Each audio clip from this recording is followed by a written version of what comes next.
A bright March morning in 2017, and across thousands of screens, the same headline materialized, like a digital ghost made flesh. WikiLeaks had just released nearly 9,000 documents stamped with the seal of the Central Intelligence Agency's Center for Cyber Intelligence, and within those pages lay blueprints for an invisible war fought not with bullets or bombs, but with code that could turn your smartphone into a listening device, or your television into a surveillance camera, your car into a remote-controlled weapon. The documents detailed years of secret development, millions of dollars invested in malware and exploits, with entire teams dedicated to cracking the encryption that ordinary citizens relied upon to protect their most intimate moments. What had been whispered about in hacker forums and dismissed as paranoid fantasy was now confirmed in government memoranda and technical specifications. And the world suddenly understood that the boundary between private life and state observation had become far thinner than anyone outside the intelligence community had imagined. This is the story of Vault 7, drawn from declassified files, public archives, leaked documents, and testimony before oversight committees, a tale of how America's premier intelligence agency built a digital armory that would eventually escape its control and reshape the global conversation about privacy, security, and the hidden cost of unlimited surveillance power. The story begins not in 2017, but in the smoldering aftermath of September 11th, 2001, when the rubble of the World Trade Center was still warm and the United States intelligence apparatus faced withering criticism for failing to prevent the deadliest terrorist attack on American soil. Congress passed the Patriot Act within weeks, granting sweeping new surveillance authorities, and deep within the CIA's Langley headquarters, a quiet transformation began. The agency had always maintained signals intelligence capabilities, but the digital revolution of the early 2000s demanded something far more aggressive and sophisticated. If terrorists and hostile state actors were communicating through encrypted messaging apps, hiding behind firewalls, and using commercial devices that even law enforcement struggled to penetrate, then the CIA needed tools that could bypass those protections entirely. The mission was framed in stark terms during closed-door briefings with the White House and select congressional committees. Either we develop offensive cyber capabilities or we lose the ability to protect American lives. The logic was compelling in those raw post-attack years, and it came wrapped in the language of necessity and patriotic duty that made dissent seem almost treasonous. By 2004, the CIA had established the Information Operations Center, a precursor to what would become the much larger engineering development group within the Center for Cyber Intelligence. The mandate was straightforward: create malware, exploits, and hacking tools that could infiltrate any digital device, regardless of manufacturer, operating system, or security protocols. This was not defensive cybersecurity work of the kind done by the National Security Agency to protect government networks. This was offensive capability building, the digital equivalent of developing new explosives and poisons for field operatives. A funding flowed generously from black budget appropriations that required no public justification and little detailed oversight. The agency recruited heavily from the hacker community, pulling in young programmers and security researchers with promises of interesting work, patriotic purpose, and the chance to push the boundaries of what digital intrusion could achieve. Many came from private security firms where they had spent years discovering vulnerabilities in commercial software. Now they would exploit those same flaws not to fix them, but to weaponize them. The culture inside these units was peculiar, a blend of government bureaucracy and startup energy. where engineers worked in secure facilities with no windows and left their phones in lockers before entering rooms filled with screens displaying code that could unravel the privacy of millions. The technical landscape of surveillance had shifted dramatically by the mid-2000s. Gone were the days when intelligence agencies could simply tap telephone lines or intercept radio signals with the cooperation of telecommunications companies. Now everyone carried encrypted smartphones, communicated through apps like WhatsApp and Signal that used end-to-end encryption, and stored sensitive data in cloud systems protected by layers of security protocols. Traditional wiretapping was increasingly useless against these technologies, and intelligence agencies faced what they called the going dark problems. Targets were becoming invisible, even when court orders authorized surveillance. The CIA's answer was to go around encryption rather than trying to break it mathematically, which would require computational resources beyond even government capabilities for strong modern ciphers.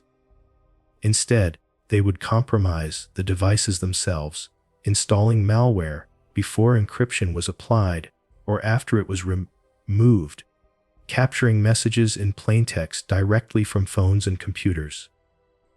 This approach required a vast library of exploits, the software vulnerabilities that allowed unauthorized access, and a delivery system sophisticated enough to install malware without alerting either the target or the device's security software.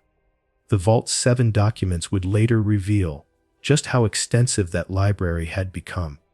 The development work happened primarily at the CIA's headquarters in Langley, Virginia, but also at a secret facility in Frankfurt, Germany, and at various field stations where technical officers worked alongside traditional case officers. The Frankfurt location was particularly significant because it served as a forward operating base for cyber operations targeting Europe, the Middle East, and Africa, allowing officers to be physically closer to their targets and to local internet infrastructure.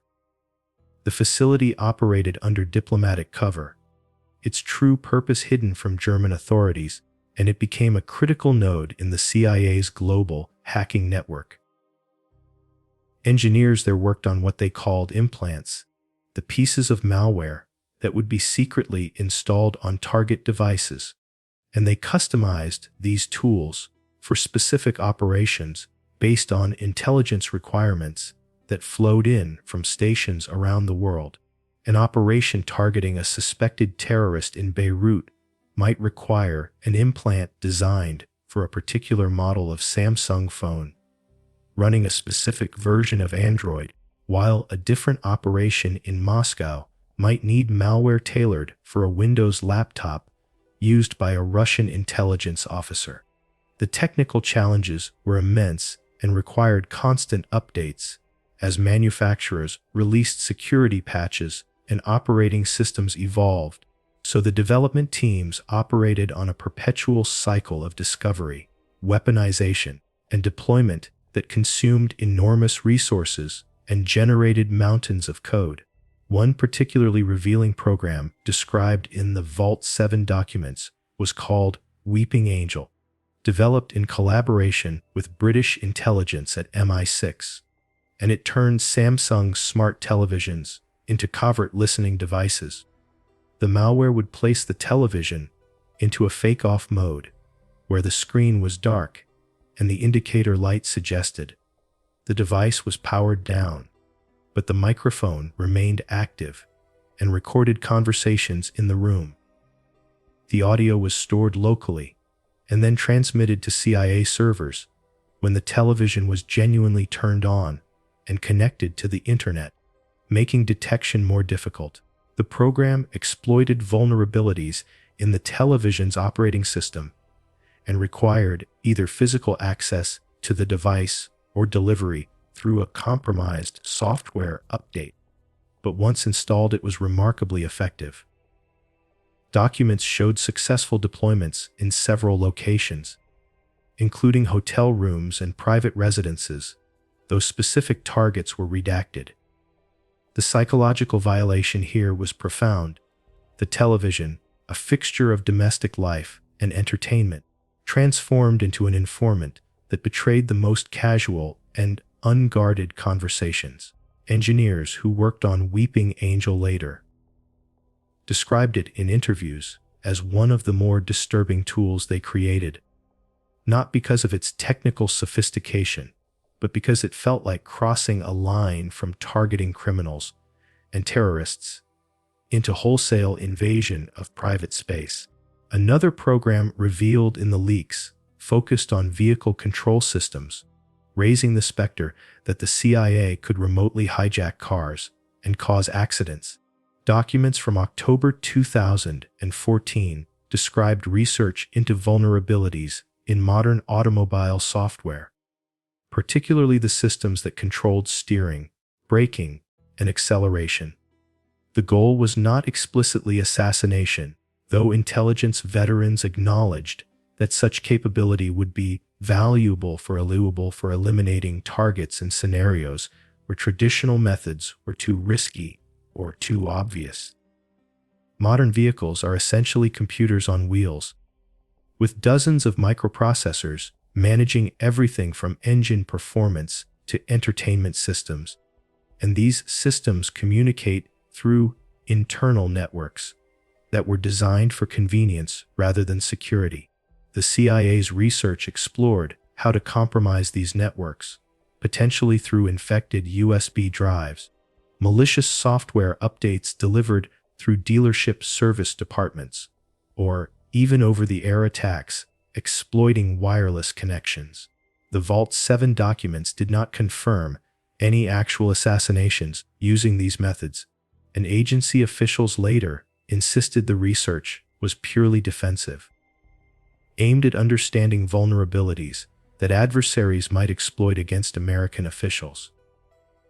But the existence of such a program, detailed in internal memoranda with clinical precision, fueled speculation about suspicious vehicle accidents involving journalists, dissidents, and inconvenient political figures, and it added another layer to the growing unease about how far intelligence agencies would go in their pursuit of operational advantage. Mobile devices were the primary focus of the CIA's hacking efforts, simply because everyone carried them everywhere, making them the perfect surveillance platform. The Vault 7 files detailed numerous programs targeting both Apple's iOS and Google's Android operating systems, exploiting previously unknown vulnerabilities called 0 days, because the manufacturers had 0 days to fix them before they were exploited. One such tool was called Dark Matter, a collection of implants designed to compromise Apple products, and it included techniques for installing persistent malware on iPhones that would survive even a factory reset, essentially creating a permanent backdoor that could never be fully removed. Another tool called Sonic Screwdriver targeted iPhones during the boot process, executing code before the operating system even loaded, which meant it could bypass most security features. For Android devices, the arsenal was even larger because the operating system's open architecture and the diversity of manufacturers created more vulnerabilities to exploit. The CIA maintained an entire catalog organized by device model, operating system version, and manufacturer, updated constantly as new exploits were discovered. Field officers could request specific implants for operational needs, and the development teams would either provide an existing tool or create a custom solution depending on requirements and timelines. The scale of this operation was staggering: hundreds of engineers, tens of millions of dollars annually, and institutional knowledge that accumulated over more than a decade of continuous development. The security around these tools was supposed to be absolute, enforced through compartmentalization, need-to-know protocols, and technical controls that prevented unauthorized access or copying. Engineers worked in secure, compartmented information facilities, SCIS, where every action was logged and monitored, where computers had no connection to the external internet, and where physical searches upon entering and leaving were routine.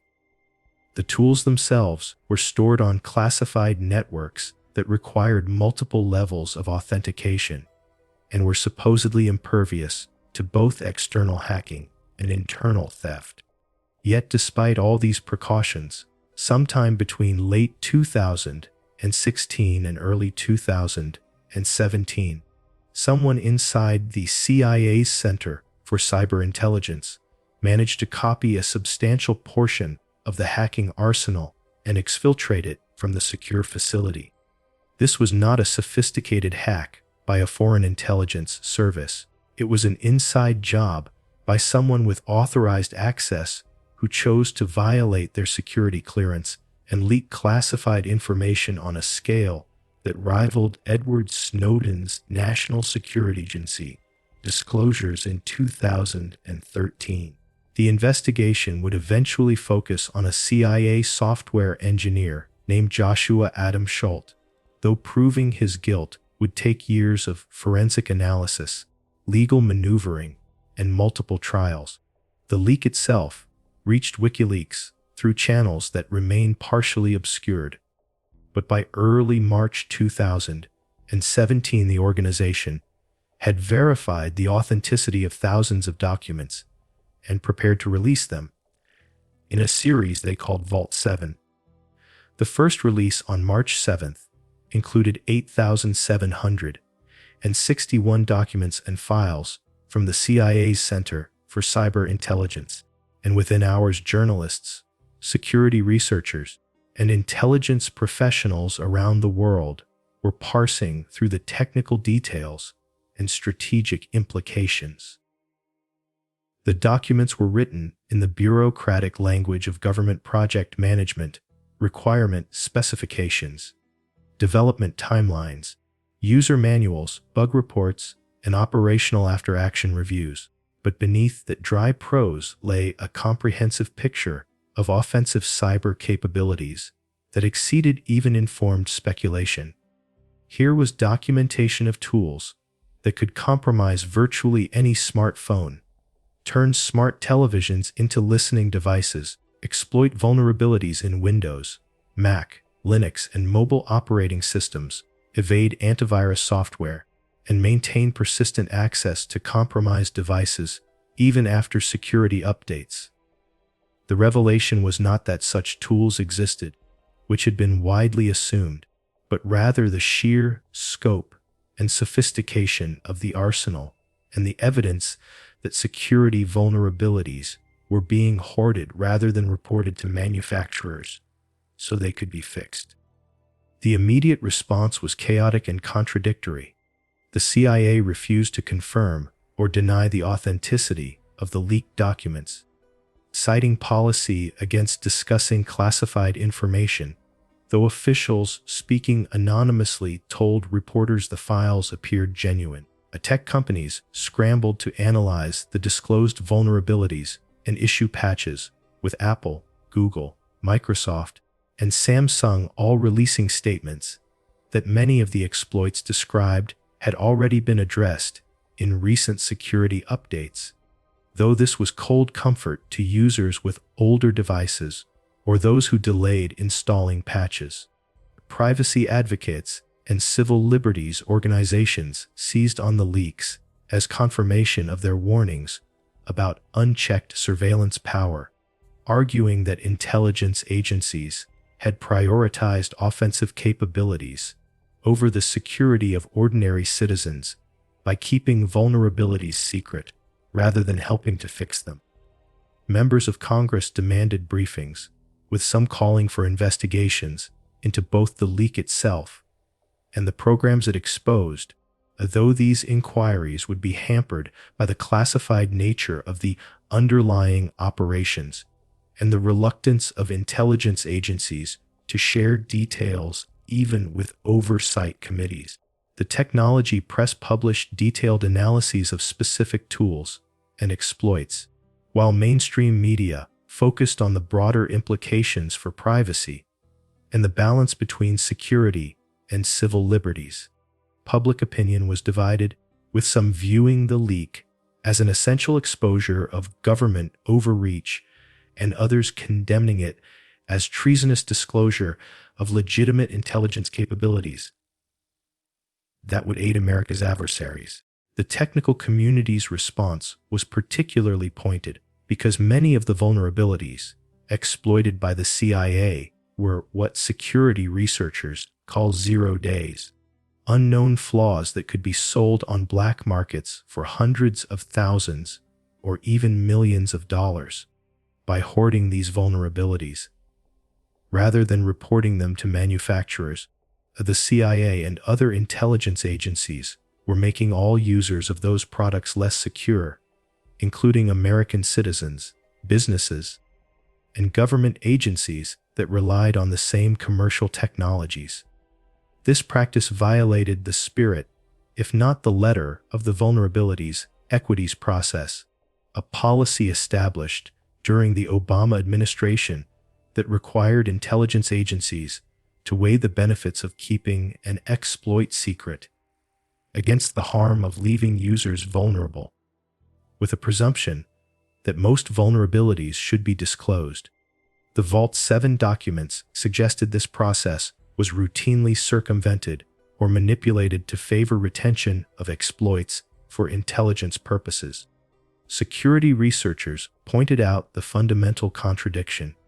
The same government agencies responsible for defending America's digital infrastructure were actively undermining it by keeping security holes open. The economic cost was difficult to quantify, but potentially enormous, as businesses lost confidence in the security of their systems and individuals realized their personal devices could be compromised not just by criminals and foreign hackers, but by their own government. The international reaction was equally complex, particularly from European allies who were disturbed to learn the full extent of CIA cyber operations conducted from the Frankfurt facility and elsewhere on their territory, with German officials demanded explanations and assurances that American intelligence agencies were not targeting German citizens or companies, though such assurances were difficult to provide convincingly given the broad language of the leaked operational documents. The revelations damaged trust that had already been strained by Edward Snowden's disclosures about National Security Agency surveillance of European leaders, including the monitoring of German Chancellor Angela Merkel's personal phone. In intelligence circles, the leak was viewed as catastrophic, not just because it exposed specific tools and techniques that would now be defended against, but because it revealed sources and methods, the tradecraft details that allowed operations to succeed. Foreign intelligence services and sophisticated adversaries immediately began reverse engineering the disclosed tools, looking for ways to detect them, defend against them, or even repurpose them for their own use. Within months, security researchers reported finding malware in the wild that appeared based on code described in the Vault 7 documents, suggesting hostile actors were already adapting CIA tools for their own purposes. Inside the CIA, the leak triggered a massive counterintelligence investigation aimed at identifying the source, securing remaining classified information, and assessing the operational damage. The initial focus was on determining how someone had managed to exfiltrate such a large volume of classified material despite multiple layers of security, and investigators quickly realized the breach represented a systemic failure rather than a simple mistake. The suspect pool was relatively small because access to the full repository of cyber tools was restricted to engineers and administrators within the engineering development group, but proving who actually stole and leaked the files required forensic analysis of computer logs, network traffic, and physical security records. Joshua Schulte emerged as a person of interest relatively quickly because of his technical access, his deteriorating relationship with CIA management over performance issues and personality conflicts, and forensic evidence linking his accounts to suspicious file transfers and deletions. But building a prosecutable case proved difficult because Schulte was sophisticated enough to cover his tracks, deleting logs and using techniques that complicated attribution, and because the CIA was reluctant to expose additional classified information in court proceedings. Schulte's trajectory was in some ways typical of the young technical talent the CIA had recruited aggressively in the years after September 11th. Born in Lubbock, Texas, in 1988, he had studied computer engineering at the University of Texas at Austin, graduating in 2011 with strong technical skills and an interest in cybersecurity. He was hired by the CIA shortly after graduation and assigned to the Engineering Development Group, where he worked on developing and maintaining some of the tools that would later be disclosed in Vault 7. Colleagues described him as technically competent, but difficult to work with, prone to conflicts with managers and co-workers, and possessive of his projects in ways that created friction in a collaborative environment. By 2016, his relationship with CIA management had deteriorated to the point where he was moved to different responsibilities and his access to certain systems was restricted, though not quickly enough to prevent what investigators believed was his copying of the cyber arsenal. Schulte left the CIA in November 2016, months before the Vault 7 disclosure, and moved to New York City, where he worked briefly in the private sector. When FBI agents executed a search warrant at his Manhattan apartment in March 2017, they found child pornography on his computers, leading to his arrest on those charges while the investigation into the CIA leak continued. The prosecution of Schulte became one of the most complex national security cases in recent American legal history, involving multiple trials, hung juries, and legal battles over what evidence could be presented without further compromising classified information. Schulte maintained his innocence throughout, arguing he was being scapegoated for management failures at the CIA, and that the government had no direct evidence linking him to the leak. His lawyers pointed out that dozens of people had access to the systems where the files were stored, that the CIA's security protocols had been lax despite the sensitivity of the information, and that the forensic evidence was circumstantial rather than conclusive. The first trial in 2019 ended in a hung jury on the leak charges, though Schulte was convicted on contempt and making false statements charges related to his failure to comply with search warrants. A second trial in 2020 was delayed by the pandemic and then complicated by Schulte's increasingly erratic behavior, including attempts to communicate with journalists from jail and allegations of witness intimidation. Finally, in July 2022, a jury convicted Schulte on 9 counts related to the illegal gathering and transmission of classified information, making him responsible for what prosecutors called the largest data breach in CIA history. The technical mechanics of how the arsenal was built and deployed reveal much about the industrial scale of modern intelligence operations and the bureaucratization of activities that once required expertise and individual initiative. Each tool in the CIA's cyber arsenal went through a development lifecycle similar to commercial software. Requirements gathering based on operational needs, design and coding by specialized engineers, testing in controlled environments, documentation for field deployment, and ongoing maintenance as target technologies evolved.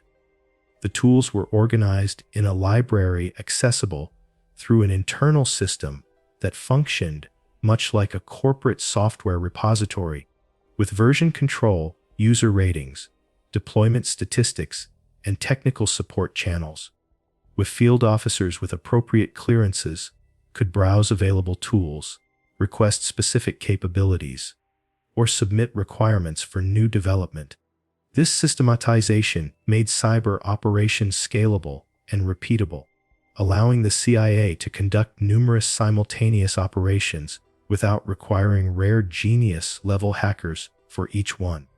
But it also created vulnerabilities because consolidating tools in a central repository made them susceptible to wholesale theft. Exactly what happened with Vault 7. The tools themselves varied widely in sophistication and purpose, from relatively simple keyloggers that recorded every keystroke on a compromised computer to complex frameworks that could maintain persistent access across multiple devices and exfiltrate over extended periods without detection.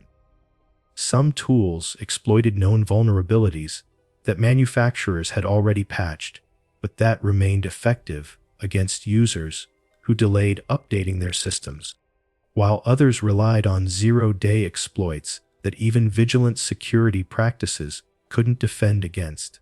Delivery mechanisms ranged from highly targeted spear phishing emails, crafted to trick specific individuals into clicking malicious links or opening infected attachments, to supply chain compromises where malware was installed during manufacturing or shipping before devices reached their end users. The most sophisticated operations involved what intelligence professionals call close access work, where agents physically compromise devices by briefly handling them in hotel rooms, airports, or other locations where targets temporarily left their belongings unattended. These operations required coordination between technical specialists who prepared the malware and field operatives who executed the physical compromise, all within time windows measured in minutes. One documented operation from 2012 involved targeting a suspected arms dealer operating between Dubai and Tehran, and it illustrated the combination of technical capability and operational tradecraft that characterized CIA cyber operations. Intelligence indicated the target used an encrypted messaging app on his Android phone to coordinate weapons shipments, and traditional surveillance methods had been unable to penetrate his network. A joint operation between CIA technical officers and field agents in Dubai identified an opportunity when the target regularly left his phone charging in his hotel room while he went to the gym each morning.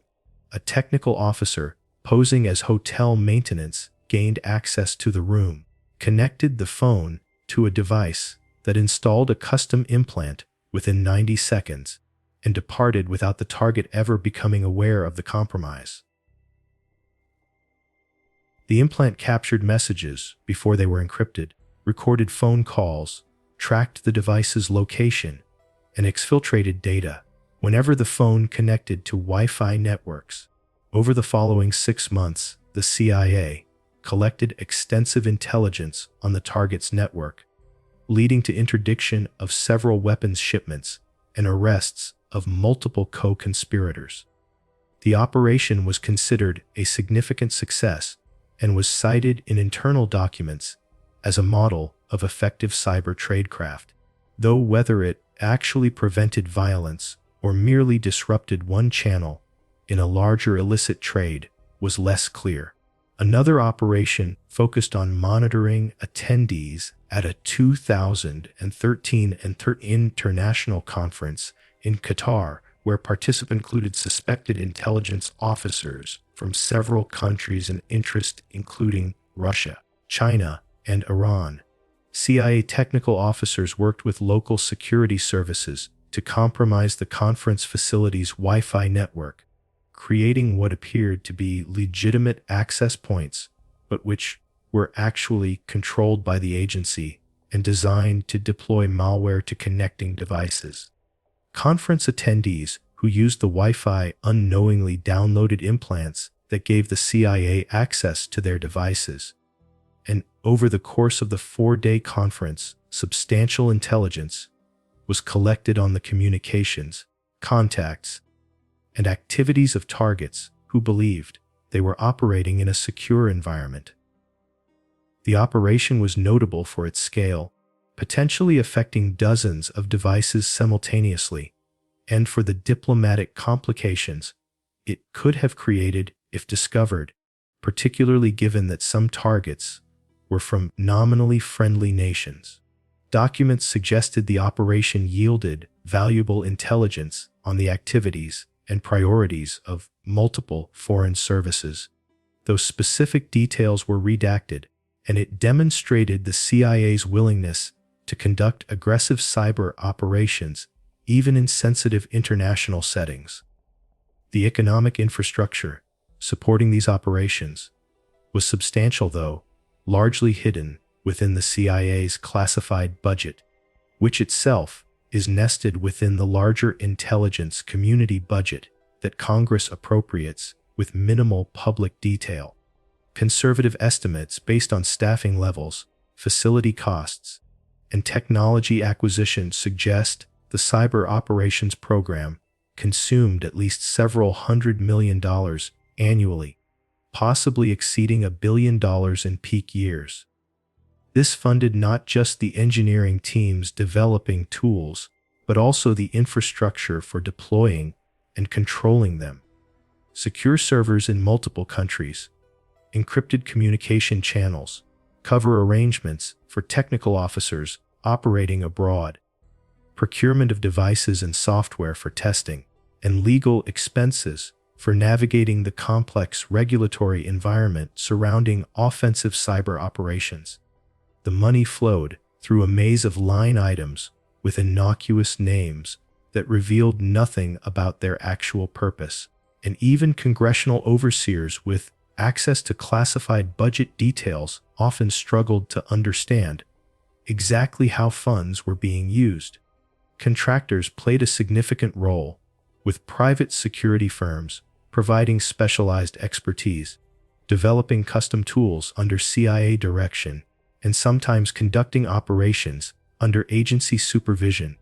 Though the Vault 7 documents revealed concerns about contractors, security practices, and the risk they posed for leaks and loss of control over sensitive capabilities, the political architecture around these programs was equally complex, involving multiple oversight mechanisms that in theory provided accountability, but in practice often deferred to agency expertise and claims of operational necessity. The CIA briefed the House and Senate Intelligence Committees on cyber operations, though the level of detail varied and members frequently complained they received only high-level summaries rather than the specifics needed to conduct meaningful oversight. The President's Intelligence Advisory Board also reviewed cyber programs periodically, and operations required approval through chains of command that ultimately reached the White House, though in practice much of this approval was delegated to CIA leadership with presidential guidance provided through broader policy frameworks rather than operation-by-operation authorization. Legal approval came from the CIA's Office of General Counsel, which assessed whether proposed operations complied with executive orders, statutes, and international law. Though critics later argued this internal legal review lacked the independence and adversarial questioning that might have imposed more meaningful constraints. The Foreign Intelligence Surveillance Court had no jurisdiction over these operations because they occurred outside the United States and targeted non-Americans, creating a significant gap in judicial oversight that troubled civil liberties advocates. The international legal landscape surrounding offensive cyber operations was and remains deeply ambiguous, with existing frameworks developed for physical conflict, struggling to address operations conducted entirely in digital space.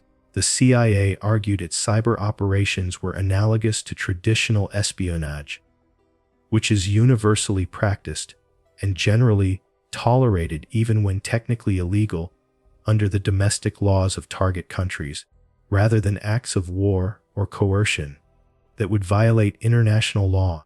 This framing was legally convenient but analytically questionable because cyber operations could cause significant harm, from compromising critical infrastructure to enabling physical violence in ways that seemed qualitatively different from photographing documents or recruiting human sources.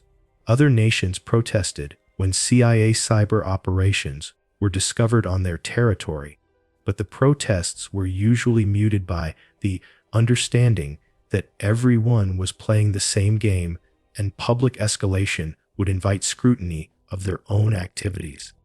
The Vault 7 revelations disrupted this tacit accommodation by making details public, forcing governments to respond to domestic pressure, even when they had previously been willing to look the other way. Russia and China, in particular, seized on the disclosures as evidence of American hypocrisy, pointing out that the United States condemned their cyber operations while conducting extensive operations of its own, and they used the revelations to justify expanding their own offensive cyber capabilities and imposing tighter controls on internet freedom within their borders. The moment when Vault 7 became inevitable arrived not with a single catastrophic failure, but through the accumulation of smaller dysfunctions.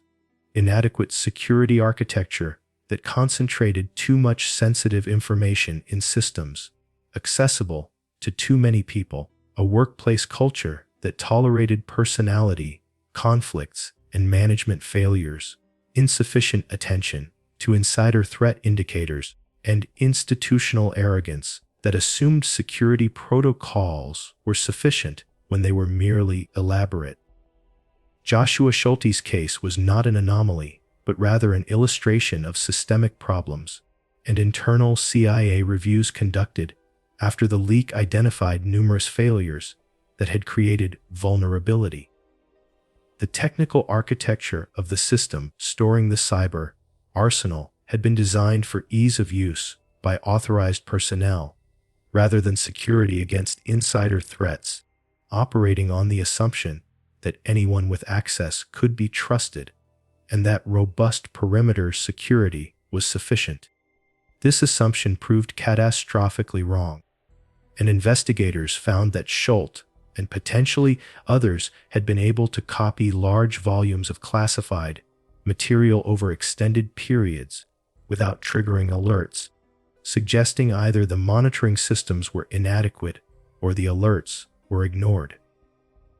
The culture within the cyber divisions also contributed, with young engineers enjoying substantial autonomy and sometimes viewing security protocols as bureaucratic obstacles rather than essential safeguards, creating an environment where someone determined to steal information could find ways to circumvent controls. The immediate aftermath of the Vault 7 publication in March 2017 and CIA scrambling to assess operational damage and implement emergency security measures while simultaneously trying to limit further disclosures. WikiLeaks had indicated the first release was only a portion of what they possessed, and over subsequent weeks and months, they published additional batches of documents covering different aspects of the cyber arsenal. Each new release brought fresh headlines and renewed attention to CIA capabilities, and with each disclosure, the agency lost tools that had taken years and millions of dollars to develop as adversaries implemented defenses and manufacturers patched vulnerabilities. Operations in progress had to be abandoned or completely redesigned, and intelligence requirements that had been met through cyber collection suddenly went dark. leaving analysts without information they had come to depend on.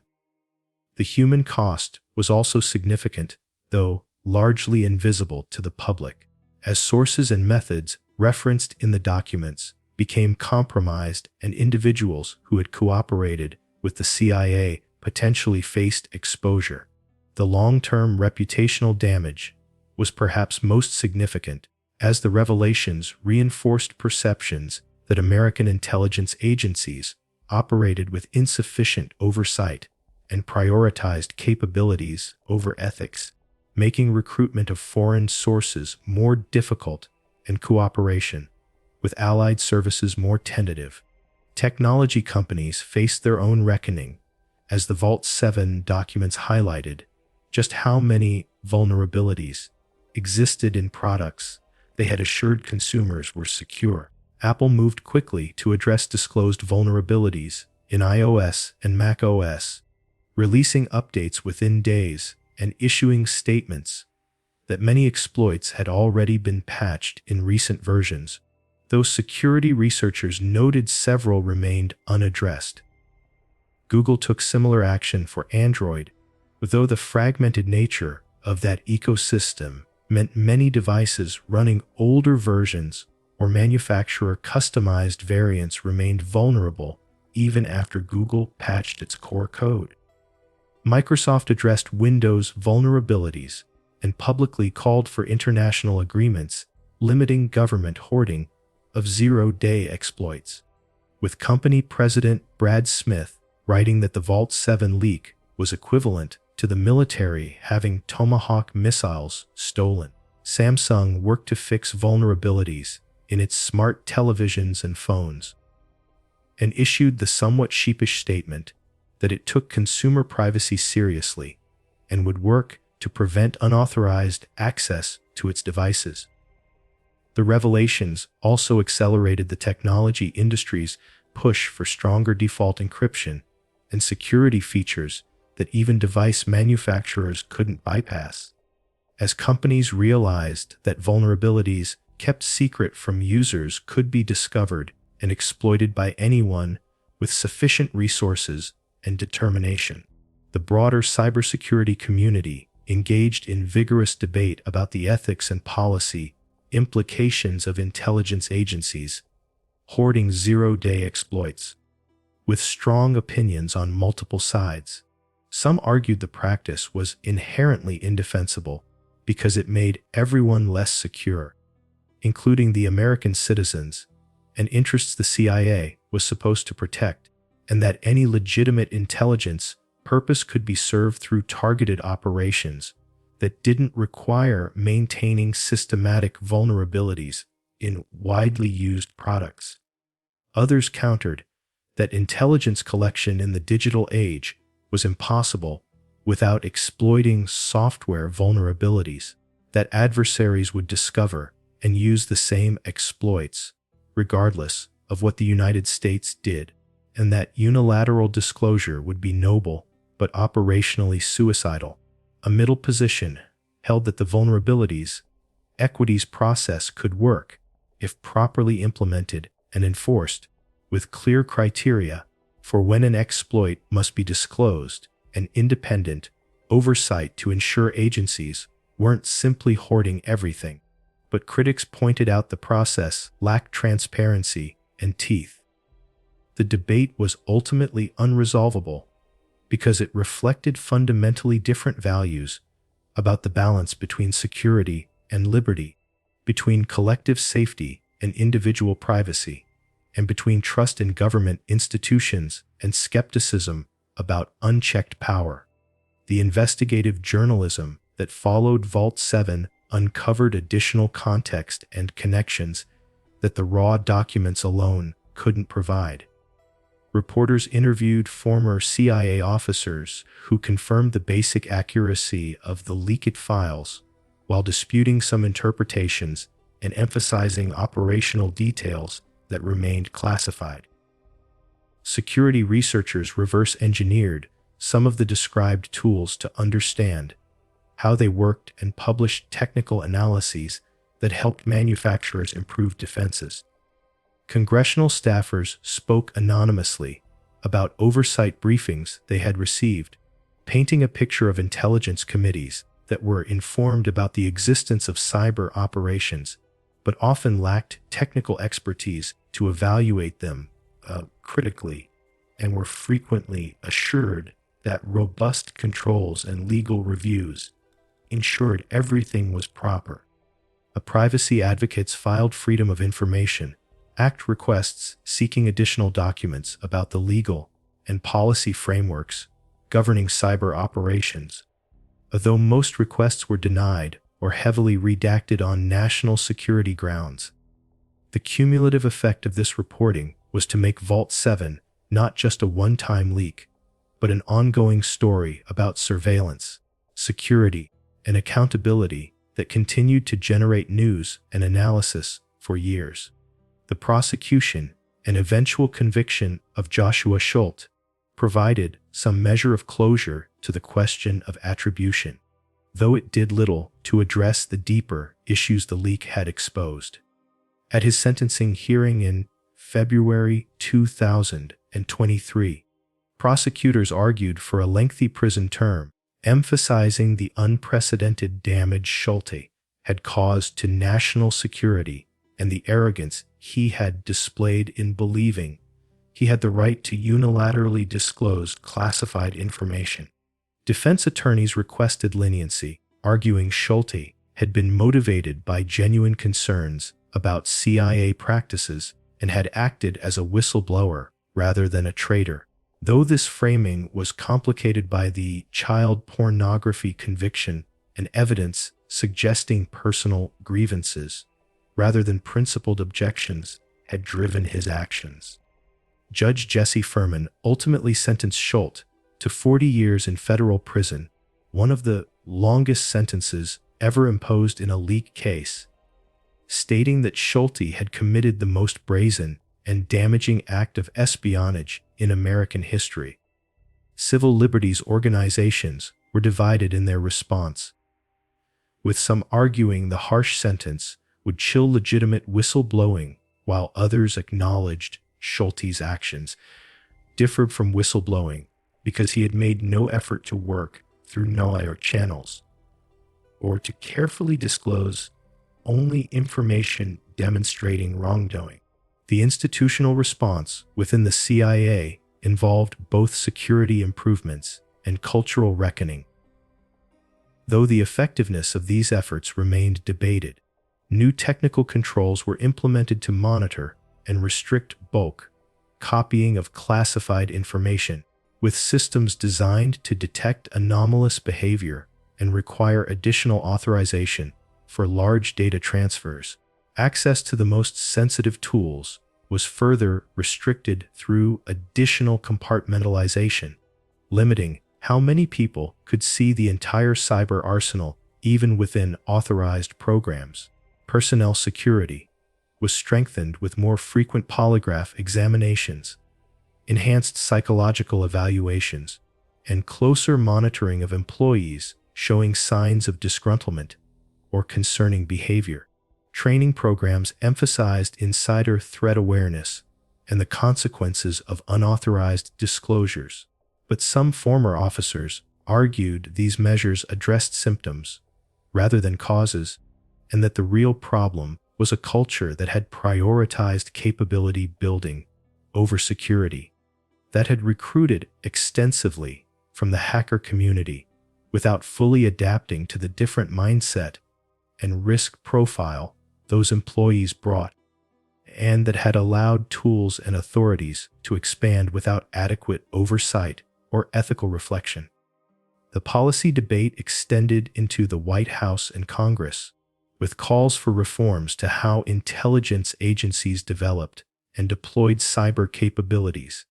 Some legislators proposed requiring prior notification to congressional oversight committees before offensive cyber operations, though intelligence agencies argued this would create operational risks and violated the separation between oversight and management.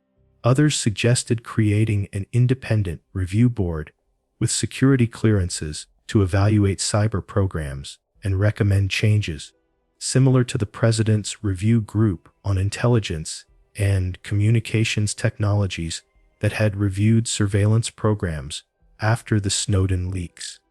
Privacy advocates pushed for legislation that would require disclosure of vulnerabilities to manufacturers, except in narrow circumstances where intelligence value clearly outweighed security risks, with specific time limits after which even operationally useful exploits would have to be revealed. The technology industry lobbied for international agreements limiting cyber operations, though critics pointed out that authoritarian regimes would never comply and verification would be nearly impossible. Ultimately, most reform proposals stalled in the face of competing priorities, bureaucratic resistance, and the classified nature of the programs that made public debate difficult. The international dimension of the response played out in diplomatic channels and international forums with mixed results. European allies pressed for agreements that would limit intelligence operations on their territory and provide notification mechanisms when operations potentially affected their citizens. Though the United States was reluctant to accept constraints that adversaries wouldn't follow, the United Nations group of governmental experts on advancing responsible state behavior in cyberspace, which had been working since 2004 on norms for state conduct in cyberspace, found its work complicated by Vault 7 because participating nations could now point to specific examples of activities they wanted to prohibit. Making consensus more difficult, Russia proposed a comprehensive cybersecurity treaty that would ban many intelligence operations, but also restrict internet freedom, and Western nations rejected it as a transparent attempt to legitimize authoritarianism while constraining American capabilities. China used the revelations to justify its own cyber operations and to push back against American criticism of Chinese industrial espionage, arguing that everyone conducted cyber operations and U.S. objections were hypocritical. The overall effect was to accelerate the militarization of cyberspace and the breakdown of informal restraints, with nations increasingly viewing offensive cyber capabilities as essential tools of statecraft and investing heavily in their own programs, regardless of the risks this posed to global digital security. The technical evolution of cyber operations continued despite, and in some ways because of the Vault 7 leak, as intelligence agencies developed new tools to replace those that had been burned and adapted techniques to account for improved defenses.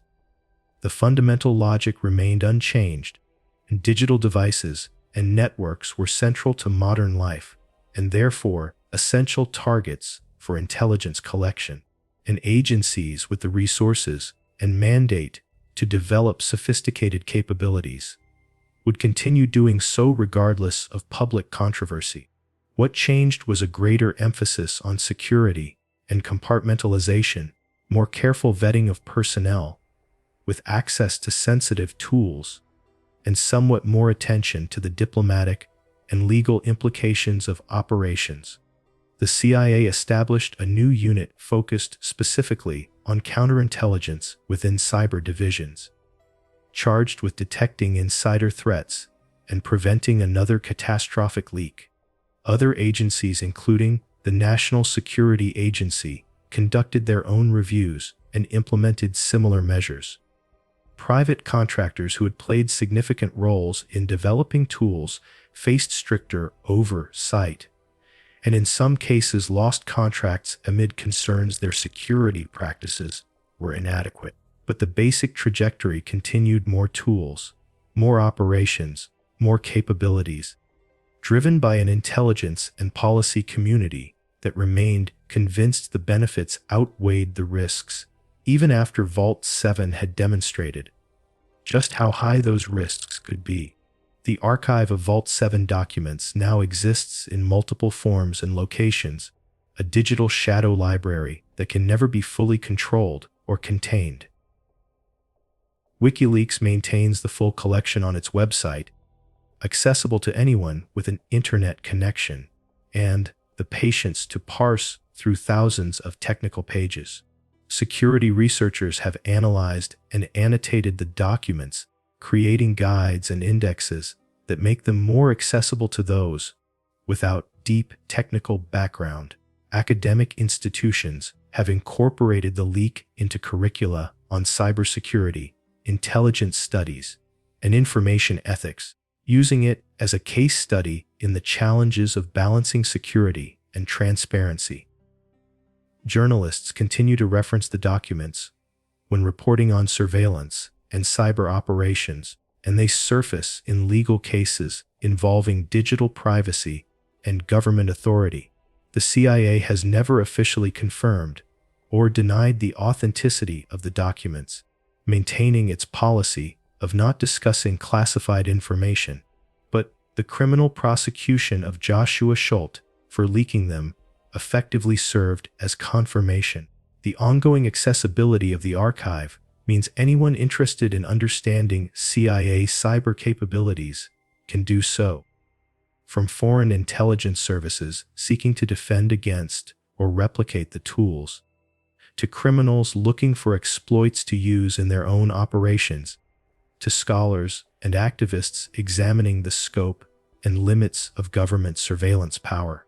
The human stories embedded in this technical and political narrative are often overlooked but remain essential to understanding the full impact of Vault 7. Engineers who spent years developing tools watched them become public, and their work transformed from classified achievement to public controversy, with some experiencing pride that their capabilities were finally recognized and others feeling betrayed that their methods were exposed. Field officers who had relied on cyber tools for operations suddenly lost capabilities they had built entire networks around, forcing them to fall back on traditional tradecraft that was slower and more dangerous. Targets of CIA cyber operations learned they had been compromised and took steps to secure their communications, potentially escaping future monitoring. Ordinary citizens discovered the devices they relied on could be turned against them, leading some to adopt more sophisticated security practices and others to fall into fatalistic acceptance that true privacy was impossible in the digital age. Joshua Schultz sat in federal prison facing decades behind bars, insisting to anyone who would listen that he was a persecuted whistleblower rather than a criminal, while prosecutors and victims' advocates argued he deserved no sympathy for actions that had damaged national security and betrayed his oath. The full human cost of both the operations themselves and their exposure remains impossible to calculate because so much happened in classified channels and affected people who will never be identified publicly. The philosophical questions raised by Vault 7 extend beyond immediate policy debates into fundamental issues about power, trust, and the social contract in democratic societies. Intelligence agencies argued they needed sophisticated cyber capabilities to protect national security in an era when threats increasingly originated in digital space and adversaries used encryption and anonymity to evade detection. Civil libertarians countered that unchecked surveillance power was incompatible with liberty and that secret capabilities would inevitably be abused regardless of initial intentions. Technology experts emphasized that security was a collective good and hoarding vulnerabilities made everyone less safe, while intelligence professionals responded that unilateral restraint was naive when adversaries would exploit any weakness. The debate reflected deeper disagreements about whether citizens should trust their government to wield powerful secret capabilities responsibly, whether oversight mechanisms were sufficient to prevent abuse, and whether the benefits of intelligence collection justified the risks to privacy and security. These were not new questions, having been debated since the founding of the American Republic, but the scale and invasiveness of modern digital surveillance made them more urgent and less susceptible to comfortable answers. The memory of Vault 7 settles uneasily in the historical record, claimed by different communities for competing narratives about surveillance, security, and betrayal. For critics of the national security establishment, it stands as definitive proof that intelligence agencies operate with insufficient oversight and prioritize capability over ethics, willing to compromise the digital security of millions to maintain tools for targeting dozens. For defenders of intelligence community, it represents a catastrophic breach by a disgruntled insider who stole and disclosed classified information that damaged legitimate operations and aided America's adversaries. For technology companies and security researchers, it serves as a case study in the dangers of hoarding vulnerabilities and the need for stronger default security in consumer products. For historians of intelligence, it joins a long line of disclosures from the Pentagon Papers to the Church Committee revelations to the Snowden leaks that periodically expose the gap between public understanding and classified reality of how intelligence work is actually conducted. For ordinary users of smartphones and smart devices, it marks the moment when abstract concerns about digital privacy became concrete knowledge, that the machines in their pockets and homes could be turned against them by sophisticated actors with resources and determination. Each interpretation contains truth, and the full meaning of Vault 7 remains contested precisely because it touches on unresolved tensions at the heart of modern governance. Looking back from the perspective of years later, we can see Vault 7 as both a singular event and part of a larger pattern. The pattern is one of expanding surveillance capabilities enabled by technology and justified by security imperatives, periodically exposed through leaks or investigative reporting, followed by limited reforms that rarely fully address underlying issues before the cycle begins again with new capabilities and new justifications. The singularity of Vault 7 lies in its comprehensive documentation of offensive cyber tools and its timing at a moment when public concern about defining heightened by increased disclosures and by growing awareness of how much personal information existed in digital form vulnerable to compromise. The leak permanently changed public and industry understanding of the threat landscape, making clear that sophisticated attacks on consumer devices were not just theoretical risks discussed by security experts, but operational realities deployed by intelligence agencies and potentially by anyone who could obtain or reverse engineer the tools. This knowledge drove improvements in security practices and technologies, but it also contributed to a sense of fatalism and resignation that true privacy was impossible, a psychological shift whose long-term effects on political culture and social trust are still unfolding. The lessons extracted from Vault 7 depend heavily on which aspect one focuses on and what values one prioritizes.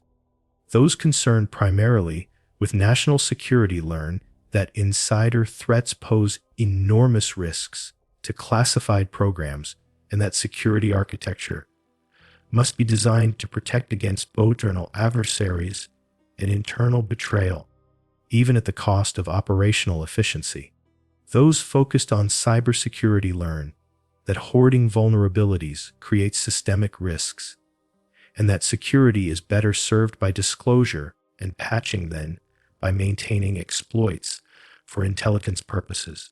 Those interested in oversight and accountability learn that existing mechanisms proved insufficient to prevent the accumulation of controversial capabilities and that meaningful oversight requires technical expertise, independence, and willingness to challenge agency claims about operational necessity. Those thinking about technology policy learn that security cannot be an afterthought, and that the convenience and connectivity of smart devices comes with surveillance risks that users often don't understand or accept. Those reflecting on ethics and governance learn that power tends to expand to fill available space, and that secret capabilities will eventually be used in ways that provoke public controversy regardless of initial intentions or stated constraints. No single lesson captures the full complexity, and perhaps the overarching insight is that democratic societies must continually negotiate the boundaries between security and liberty, with transparency and accountability as essential guardrails, even when they seem to conflict with operational effectiveness. The Vault 7 story closes without true resolution because the underlying tensions persist and the cycle continues with new capabilities and fresh controversies. The CIA and other intelligence agencies rebuilt their cyber arsenals with new tools and better security, continuing operations that remain classified and will likely be exposed in future leaks years or decades from now. Technology companies strengthen device security and encryption, but new vulnerabilities are discovered constantly, and the arms race between attackers and defenders never ends. Legislators and oversight bodies implemented modest reforms while preserving the essential authorities that enable expansive surveillance and cyber operations. Public attention moved on to other issues while the underlying dynamics that produced Vault 7 remained largely unchanged. Joshua Shoti serves his 40-year sentence, insisting on his righteousness while his victims, including intelligence officers whose operations were compromised and ordinary citizens whose security was undermined by hoarded vulnerabilities, continue dealing with consequences. The documents themselves remain accessible in the digital commons, a permanent record of what was built in secret and what was exposed in controversy, available to anyone curious enough to look and patient enough to understand. What persists beyond the specific tools and operations is the fundamental question that every technological society must answer. How much surveillance power should governments possess? How should that power be controlled? And what happens when secret capabilities escape control through leaks, hacks, or misuse? Vault 7 offered no definitive answer, but rather a detailed case study in the stakes of getting it wrong.